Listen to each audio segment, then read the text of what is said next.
unit circle.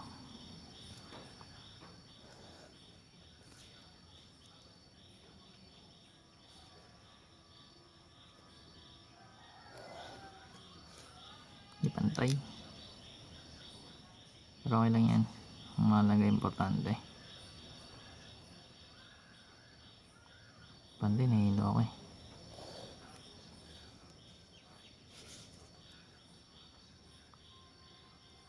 But parang mas maganda pa yung ginagawa ko na ano, iniisa-isa ko ng guhit. Parang mas organized pa yun kaysa sa ganito. Di pantay. Nag-roller, hindi pa pantay. Oh my god. Ayan guys. Gets yan. Ganda oh. Panis. So remember guys, lagyan dito ng patandaan.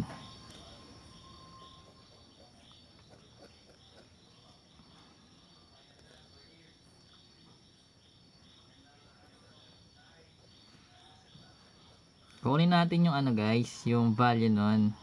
Sana alam ko pa to para maturo ko ng maayos. Ala. So remember guys, pag unit circle, ulitin lang natin ulit na sa unit circle natin. Kasi kailangan natin kunin yung value nung kabila. So ito guys, ito yung 0 natin. 1 0 I mean. Then or sa degree kasi siya 0 degree siya, di ba? Then ito yung 0 1. Then negative 1 0 and 0 negative 1. Alam ko gets natin yan. Then ngayon sa 30 degrees natin dito guys. So sabi natin kung 30 degrees to, yung ordered pair nito is square root of 3 over 2 then 1 half. Kasi 1 to eh. Kasi square root of 4 over 2 yun. Sabihin sunod ng square root of 3 over 2. Kung 0 to, sunod ng square root of 1 over 2. Then meron tayong 45 dito guys. So yung 45 natin, so square root of 3, bawasan mo lang. Magiging square root of 2 siya, over 2. Then yung 1 naman dito, digdagan mo siya. So magiging square root of 2 na rin siya, over 2. Remember lahat yung naka-square root yung numerator. Then meron tayong 60 dito. So meron ka ditong square root of 2, pababa to, 'di ba? So magiging square root of 1 na to.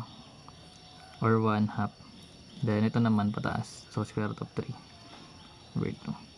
So ganyan yung pattern niya.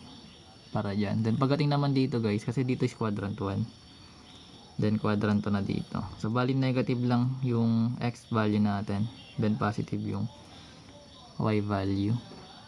Then dito naman quadrant 3. So pareha sila negative. Then sa quadrant 4, positive yung una, then negative yung pangalawa. Then after that guys, siyempre katulad ng ginawa natin guys, connect lang natin to. Yung una. Ibig sabihin ito yung magiging partner ng, ito yung magiging guide mo. Magiging negative lang yung 1 half. Then positive na tong square root of 3 over 2. Pagdating naman dito guys, so ito yung partner na ito guys na 45, itong gitna rin. So magiging negative lang yung unang square root of 2 over 2 natin doon. Then yung isa hindi. Then pagdating dito is 30 naman yung partner. Which is ito siya. So magiging negative 3 halves. Negative square root of 3 over 2 lang to. Then yung 1 half natin. Ganun siya ginagawa. Pagdating naman sa quadrant 3, pares lang to, may mga lahat na sila may negative, which means ito naman yung magiging partner nya ay magiging guide para dito. So ibig sabihin ito pares lang sila negative kasi nasa quadrant 3. So ito naman pares na yung negative, like square root of negative 2, yan, and so on and so forth. So dito naman sa dulo, that is ito yung negative 1 half, tapos square root of 3 over 2 na negative din. Then ito ulit sa upward. Kung gusto mo dito ka mag-base sa kabila, so ito yung 30 mo, ito yung kapartner, ito yung guide. So positive lang yung una, then negative yung 1 half. Then pagdating dito ganun din, positive lang ito yung magiging negative. So magiging square root of 2 over 2. Then magkaroon tayo ng yan, negative square root of 2 over 2. Then para naman dito guys, ito yun, positive tas negative lang. So bali magkakaroon tayo ng 1 half, tapos negative square root of 3 over 2. So ito na yung mga value ng ordered pair natin. So paano ba ilalagay natin yung sumunod dito guys? So bali mag-add ka lang naman dito ng 30 galing dito sa 0 degree natin para maging 30 degrees, then plus 15, then plus 15 ulit, plus 30. Pakatad ng pantay niya guys, ito pantay to dito, ito plus 30 to dito, 15, 15, 30, 30, 15, 15, 30, 30, 15, 15, 30. Hanggang sa marating ka ng 360 or 1 complete revolution. Dahil ngayon, okay na yan. Pagdating naman sa radian, ganun pa rin yan.